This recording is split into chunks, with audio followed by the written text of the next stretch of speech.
YouTube is a rabbit hole of endless information and opinions and analysis.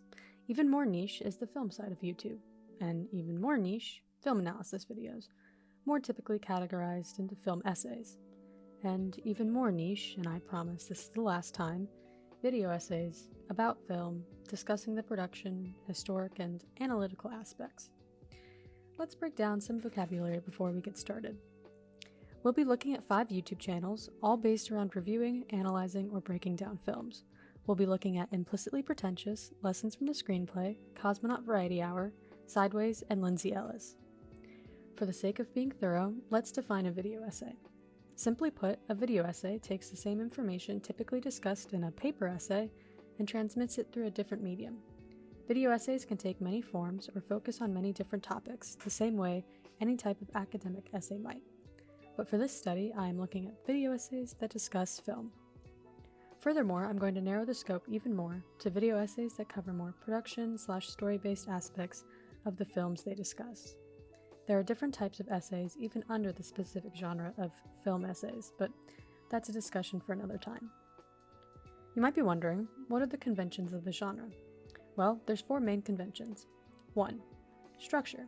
How did the creators outline their video? There are 2 structures we'll discuss, the thesis structure and the case study structure. These structures have their own time and place, and sometimes can be combined in some cases. Number 2. Visuals. Typical visuals come in the form of text, relevant videos, memes, references, or graphics. Creators will mix and match these elements to get their point across. Number 3. Content. Content will vary on each channel, but in the most general sense, they all talk about films, many films overlapping, allowing the general audience to hear multiple perspectives. Number 4. Diction. As I've discovered, creators instill their own voice into these essays, which comes across primarily in this convention, since they are choosing how personal or professional they speak to their audience. We'll look at examples of both professional and personable creators. Also, what do I mean when I say production aspects? What I'm talking about is screenwriting, the act of writing the script for the film, scoring, the music, directing, or other parts of the film food chain. Similarly, when I talk about analytical aspects, I simply mean that these channels are operating the same way a writer would analyze character dynamics or metaphors in fiction. Same difference. Finally, what I truly want to discuss is the way many creators in this genre are actively challenging the assumption that a genre of any sort is too limiting and constrictive. They are confronting the idea that it is impossible to have a personal voice or touch while still using the conventions of a genre. They have proven that genre is far more nuanced than previously thought, and that a creator or a writer or whatever can mimic the structure of a genre while incorporating their own voice. So let's get on to it. Part 1, Implicitly Pretentious. I'm going to refer to this channel as just Pretentious, so keep that in mind. Pretentious covers mostly Marvel, DC, and Star Wars, but covers other popular movies like Once Upon a Time in Hollywood or Blade Runner 2049. His channel is based on character analysis, and he spends multiple videos discussing character arcs or the societal context, character relationships, etc., etc. Pretentious uses a structure format that mimics the paragraph structure, and splits up one thought with what is essentially a fake ad break. He uses the typical format of taking clips from the movies he's discussing, as well as using text to highlight the most important parts of his argument. Pretentious generally has a professional and scholarly diction, but doesn't hesitate to joke with the audience a bit. He has the most wordy and intelligent ways of speaking, typically consulting theory and philosophy in his essays, making his essays a bit harder to understand on first watch. Generally speaking, Pretentious has managed to combine lofty, academic-like language with pop culture films, articulating deeper thought about such movies than what they are usually given. This is his strong suit, such complicated topics presented through the lens of superhero films. Part 2, Lessons from the Screenplay. The face behind Lessons is Michael Tucker, but he does employ a team of writers and other creatives, so it would be disingenuous to not mention their contribution to the level of production Lessons from the Screenplay has. But for simplicity, I will be referring to Michael as the head of Lessons. Lessons from the Screenplay does, well, exactly what you'd expect it to. The channel takes famous scripts, or scripts with dynamic characters and plots, and explores exactly what makes them so good. Part of the genius behind Lessons is that Michael has created a place to hear in-depth discussions about screenplays, something that would typically only be discussed in film school. Consistently, Lessons uses the thesis style for their videos, while also using a compare and contrast structure or looking at only the first few pages of a script to examine a character entrance, amongst other things. If we look at the video, The Social Network, Sorkin's structure, and collaboration, we can clearly see the three main arguments of the thesis in the title. Michael takes us through Aaron Sorkin's writing style, the way he structures scripts, and the art of collaboration, all through the lens of The Social Network. In this video, the video breaks down into each argument, somewhat like subheadings in an academic paper. We can see in the videos Whiplash versus Black Swan, The Anatomy of the Obsessed Artist, or True Detectives versus Seven, Creating Light Amongst Dark, the compare and contrast style of structure. The graphics that are created for these videos are professional and do an impressive job of explaining the concepts the videos are discussing. They create the visuals needed to understand what is happening in text form. Lessons also follows the pattern of using relevant clips from the movies they're discussing. The language used in the essays is also fairly academic, but not necessarily hard to understand. Like I mentioned, Lessons is at its best when it's acting as a 101 course for screenwriting and film. It may feel like a class at times, but it's not so complex that you have to know everything about film before watching one of the videos.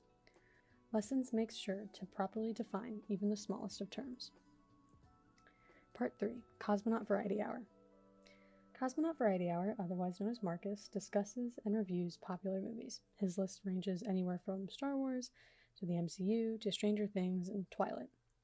The videos on this channel can best be described as following the case study model of structure. Most videos only follow one movie, and when they follow more than one, he breaks the video down into sections about each movie. The visuals follow the same pattern as before, but generally speaking, Marcus includes more visual asides, mostly in the form of a meme, or uses text to achieve the same effect. The diction Marcus uses is very much informal, not hesitant to swear and joke with the audience, talking in the same colloquialisms as the intended audience.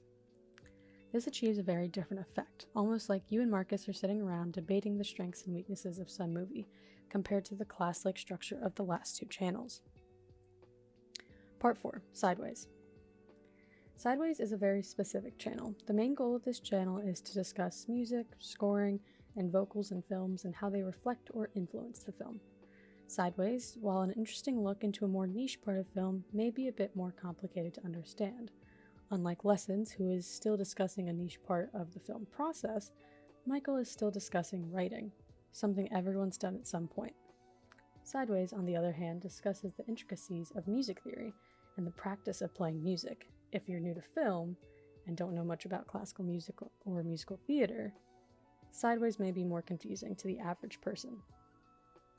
Besides that, Sideways mostly covers films with iconic scores. Think any film scored by John Williams, any Disney musical, and a fair amount of musical theater adaptations. Sideways has a broad range of understanding for all things music theory and practice, and discusses this in great detail with his audience. Once again, he follows the same visual conventions already described. Diction-wise, Sideways is very similar to Marcus from Cosmonaut, frequently cracking jokes and losing his mind at inane decisions in the music he's discussing.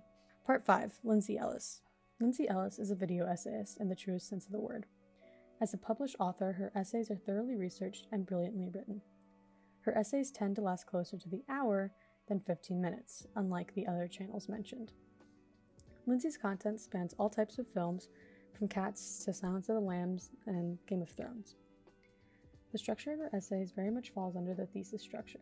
Much of her content is broken down into sections, very similar to subheadings in a written paper.